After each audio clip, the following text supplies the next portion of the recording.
മച്ചാവരെ പുതിയൊരു വീഡിയോയിലോട്ട് സ്വാഗതം. ഞാൻ ഇന്നലെ ഒരു വീഡിയോ ഇട്ടായിരുന്നു, നമ്മൾ സൈറ്റിൽ ഹോളോ ബ്രിക്സ് കെട്ടുന്നതിൻ്റെ ഒരു വീഡിയോ ഇട്ടായിരുന്നു.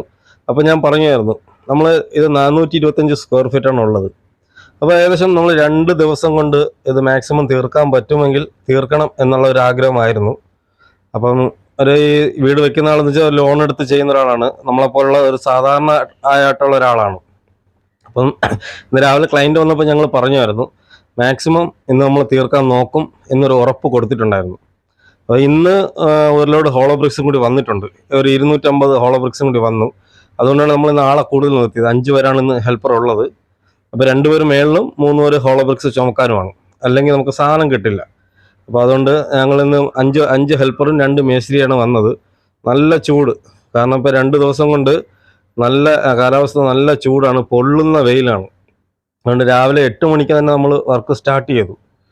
അപ്പം നമുക്ക് ഇന്ന് തീർക്കാൻ പറ്റുമോ എന്നുള്ള സംശയമാണ്. ഇതിപ്പോൾ നമ്മൾ കെട്ടുന്നത് റൂമാണ്, അതായത് ബെഡ്റൂം. ആ വീഡിയോയുടെ അവസാനം ഞാൻ കാണിക്കുന്നുണ്ട്, ബെഡ്റൂമിൻ്റെ നീളവും അളവും കാര്യങ്ങളൊക്കെ ഞാൻ കാണിക്കുന്നുണ്ട്. അപ്പം ഇത് നമ്മൾ ചാരം കെട്ടുന്നതാണ് കേട്ടോ. ഇതൊരു പുതിയ ട്രിക്കാണ്. അതായത് നമ്മൾ ചാരം കെട്ടാൻ ഹൈറ്റിന് നമുക്ക് തടിയൊന്നും വെച്ച് കെട്ടാൻ പറ്റാത്തത് കൊണ്ട് ഒരു കല്ല് ഇങ്ങനെ കുത്തനെ വെച്ചിട്ട് 2 കല്ല് ഇതേപോലെ ചരിച്ച് മുകളിൽ വെച്ചാൽ ഈ ചാരം ഇത് ഒരിക്കലും അനങ്ങില്ല. നമ്മൾ അതിൻ്റെ മേളിൽ കയറി നിന്നാൽ പോലും ഇത് മറിയില്ല. ഈ 2 താവുകല്ല, നമ്മൾ 3 ഹോളോ ബ്രിക്സ് ആയാലും 4 എത്ര ഹൈറ്റ് വെച്ചാലും ഈ കെട്ട് അങ്ങനെ തന്നെ നിൽക്കും. എന്ന് വെച്ചാൽ ഒരു ശകലം പോലും അനങ്ങില്ല. അപ്പോൾ ഈ ഹോളോ ബ്രിക്സ് കെട്ടാനൊക്കെ ഇങ്ങനെ ചാരം ഇടുന്നത് എന്തുകൊണ്ടും നല്ലതാണ്. കാരണം പലകയും കൂടി ഇട്ട് മേളിൽ കയറി കഴിഞ്ഞാൽ നല്ല സ്ട്രോങ് ആയിരിക്കും. ഈ കയറൊക്കെ വെച്ച് കെട്ടുന്ന അത്രയും സമയം എടുക്കത്തില്ല ഇങ്ങനെ ചെയ്യുമ്പോൾ. പിന്നെ ഇന്ന് നമ്മൾ ഏകദേശം ഇന്ന് കെട്ടിത്തീരും നമുക്കൊരു പ്രതീക്ഷയുണ്ട്. അപ്പോൾ ഒരുപാട് ആൾ നമ്മുടെ അടുത്ത് പറയുന്നുണ്ട്, ഇത് നല്ല ചൂടല്ലേ, നല്ല വെയിലല്ലേ, അപ്പോൾ വേറെ വല്ല വർക്ക് നോക്കാത്തതെന്ത്, ഈ ഫീൽഡ് വിട്ടിട്ട് വേറെ വല്ല വർക്ക് നോക്കാത്തതെന്ന് ഒരുപാട് ആൾക്കാർ പലവട്ടം ഞങ്ങളുടെ അടുത്ത് ചോദിച്ചിട്ടുണ്ട്. അപ്പം അവരുടെ അടുത്തും കൂടി പറയാനുള്ള ഒരു കാര്യം എന്ന് പറയുന്നത്, എല്ലാ ജോലിക്കും, ഏതൊരു ജോലിയായിരുന്നാലും അതിനൊരു കഷ്ടപ്പാടുണ്ട്. കാരണം കഷ്ടപ്പാടില്ലാത്ത ഒരു ജോലിയില്ല, എല്ലാ വർക്കിനും കഷ്ടപ്പാടുണ്ട്. പക്ഷേ ഞങ്ങൾക്ക്, അതായത് എനിക്ക് മനസ്സിന് ഇഷ്ടപ്പെട്ട വർക്ക് എന്ന് പറയുന്നത് ഈ വർക്കാണ്.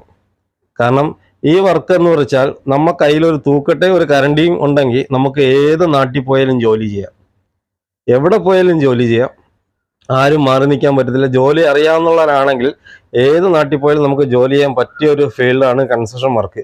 പക്ഷേ ഇത് ചെയ്യുമ്പോൾ നമ്മൾ മനസ്സിന് ഇഷ്ടപ്പെട്ട് ആസ്വദിച്ച് തന്നെ ചെയ്യണം. അല്ല രാവിലെ വന്നിട്ട് എങ്ങനെയെങ്കിലും വൈകുന്നേരം വരെ ആക്കി ശമ്പളം മേടിച്ച് പോയിട്ട് ഒരു ഉപയോഗമില്ല. ആ വാങ്ങിക്കുന്ന ശമ്പളത്തിനനുസരിച്ച് നമ്മൾ ജോലി ചെയ്യണം. കാരണം ഇത് നമ്മൾ ചെയ്യുന്നതെന്ന് വെച്ച് കഴിഞ്ഞാൽ റേറ്റിനല്ല ഈ വർക്ക് എടുത്തിരിക്കുന്നത്, ഇത് ശമ്പളത്തിനാണ്. കാരണം ഡെയിലി ശമ്പളത്തിനാണ് നമ്മൾ ഈ വർക്ക് എടുത്തിരിക്കുന്നത്. അപ്പം അതിൻ്റെതായിട്ടുള്ള രീതിയിൽ നമ്മൾ ചെയ്ത് കൊടുക്കുന്നുണ്ട്. 2 ദിവസമെങ്കിൽ 2 ദിവസം നമ്മൾ, കാരണം എത്രയും വേഗം അവർക്ക് വർക്ക് തീർത്ത് കംപ്ലീറ്റ് ചെയ്ത് കൊടുത്തു കഴിഞ്ഞാൽ അത്രയും സന്തോഷമാണ് അവർക്ക്. അപ്പോൾ നമ്മൾ വർക്ക് ചെയ്യുമ്പോൾ എപ്പോഴും അങ്ങനെയാണ് ചെയ്യുന്നത്. കാരണം നല്ല രീതിയിൽ, അതായത് നമ്മളെ കൊണ്ട് കഴിയുന്ന രീതിയിൽ നമ്മൾ വർക്ക് ചെയ്യും. ഇപ്പം നിങ്ങൾ കാണുമ്പോൾ തന്നെ നല്ല ചൂടാണ്. ചൂടെന്ന് വെച്ച് കഴിഞ്ഞാൽ നല്ല പൊള്ളുന്ന ചൂടാണ്, വെയിൽ. പക്ഷെ ആ വെയിലത്ത് പോലും നമ്മളാരും തളർന്നിട്ടില്ല. ഞങ്ങൾ മേസ്ത്രിമാർ മാത്രമല്ല, നമ്മളെ ഹെൽപ്പറും ഞങ്ങൾക്കൊപ്പം ഒരേപോലെ നിന്നാണ് നമ്മൾ വർക്ക് ചെയ്യുന്നത്. ഇപ്പോൾ ഈ കെട്ടുന്നത് ടവറാണ്, ആ ടവറിൻ്റെ ചുവരാണ് കെട്ടുന്നത്. അപ്പോൾ നമുക്ക് ടവറിൻ്റെ ചുവർ കിട്ടുമ്പോൾ നമ്മൾ 7 വരി ഹൈറ്റ് വെച്ചിട്ട്, പിന്നെ 2 സൈഡിലും മടങ്ങി വരുന്ന 2 സൈഡിലും മൂലയിൽ നിന്ന് ഓരോ കല്ല് വീതം നമ്മൾ മണലിട്ടാണ് വയ്ക്കുന്നത്. കാരണം ഇളക്കി എടുക്കാനുള്ളതാണ്. ഈ പുറത്തുകൂടി ഒരു സ്റ്റെയർ പോകുന്നുണ്ട്. അപ്പോൾ നമ്മൾ ടോപ്പിൻ്റെ ഹൈറ്റ് എടുത്ത് നമ്മൾ സ്റ്റെപ്പുമായിട്ട് അളവ് എടുത്തിട്ടാണ് നമ്മൾ വെച്ചത്. അപ്പം ഏകദേശം മൊത്തം 16 സ്റ്റെപ്പ് വരുന്നുണ്ട്. അപ്പം 8ാമത്തെ സ്റ്റെപ്പ് വരുന്നത് ലാൻഡിങ് ആണ്. അപ്പോൾ ലാൻഡിങ്ങിൽ ഒരു പിടുത്തത്തിന് വേണ്ടിയാണ് നമ്മൾ അവിടെ മണ്ണിട്ട് വയ്ക്കുന്നത്. അപ്പോൾ അതിൻ്റെ വീഡിയോ ഞാൻ ഇടുന്നതാണ്, അപ്പം നിങ്ങൾക്കത് അറിയാൻ പറ്റും എങ്ങനെയാണെന്ന്. അപ്പോൾ നമ്മൾ ഏകദേശം ഇന്നത്തെ വർക്ക് കെട്ടി നമ്മൾ തീർത്തിട്ടുണ്ട്. കാരണം ഈ കാണുന്നത് ഹാളാണ്, അതായത് സ്റ്റെയർ കേസ്. ഇവിടെ നിന്നാണ് സ്റ്റെയർ കയറി വരുന്നത്. ഇവിടെ നിന്ന് പുറത്തിറങ്ങും. ഇവിടെയാണ് പുറത്തോട്ട് പോകുന്ന സ്റ്റെയർ, ഈ സൈഡിലാണ് വരുന്നത്. പിന്നെ കുഞ്ഞു വീടാണ്. പിന്നെ ഈ കാണുന്ന തട്ട്, അതായത് ഇവിടെ നിന്ന് നമ്മൾ ഇത്രയും ഓപ്പണിംഗ് ആണ്. അപ്പം നമുക്ക് കുറച്ചും കൂടി സ്ഥലം കിട്ടാൻ വേണ്ടി ഈ 2 സൈഡും അടിച്ച് പൊട്ടിച്ചിട്ട് എക്സ്ട്രാ കമ്പി കൊടുത്ത് വെൽഡ് ചെയ്ത് നമ്മൾ ഒരു 1.5 അടിയും കൂടി കയറ്റി കോൺക്രീറ്റ് ചെയ്യും. അപ്പോൾ നമുക്ക് അത്രയും സ്പേസും കൂടി കിട്ടും. അപ്പോൾ അത് നമ്മളിപ്പോൾ അതിൻ്റെ കൂടെ ചെയ്യുന്നതാണ്. പിന്നെ എഞ്ചിനീയർ വരച്ച പ്ലാനിങ്ങിൽ ഈ ബാൽക്കണി ഇല്ല, ഒരു ചെറിയ സിറ്റ് ഔട്ട് പോലെ. അപ്പം ക്ലയൻറ്റിന് സിറ്റ് ഔട്ട് വേണം എന്ന് പറഞ്ഞുകൊണ്ട് നമ്മളൊരു സിറ്റ് ഔട്ട് പോലെ എടുത്ത് എന്നിട്ട് ഒരു ചെറിയൊരു സ്റ്റെയർ കയറി വരുന്നൊരു ഹാളാണ്. പിന്നെ ഈ കാണുന്നത് റൂമാണ്. റൂമിൻ്റെ വീതി എന്നുള്ളത് 6 അടി വീതിയേ ഉള്ളൂ. പിന്നെ 15 അടി നീളമുണ്ട്. ഇപ്പം നമ്മൾ ഒരടിയും കൂടി കൂട്ടി 7 അടിയാക്കി. 7 അടിയും 15 അടി വീതിയാണ്, നീളമാണ് ആ ഒരു ബെഡ്റൂം. പിന്നെ ഈ ബെഡ്റൂം അത്യാവശ്യം തെറ്റില്ലാത്ത രീതിയിലൊരു ബെഡ്റൂമാണ്. പിന്നെ ഒരു ബാത്റൂമും വീതി 1 മീറ്ററേ ഉള്ളൂ, കാരണം അതിനുള്ള സ്പേസേ ഉള്ളൂ.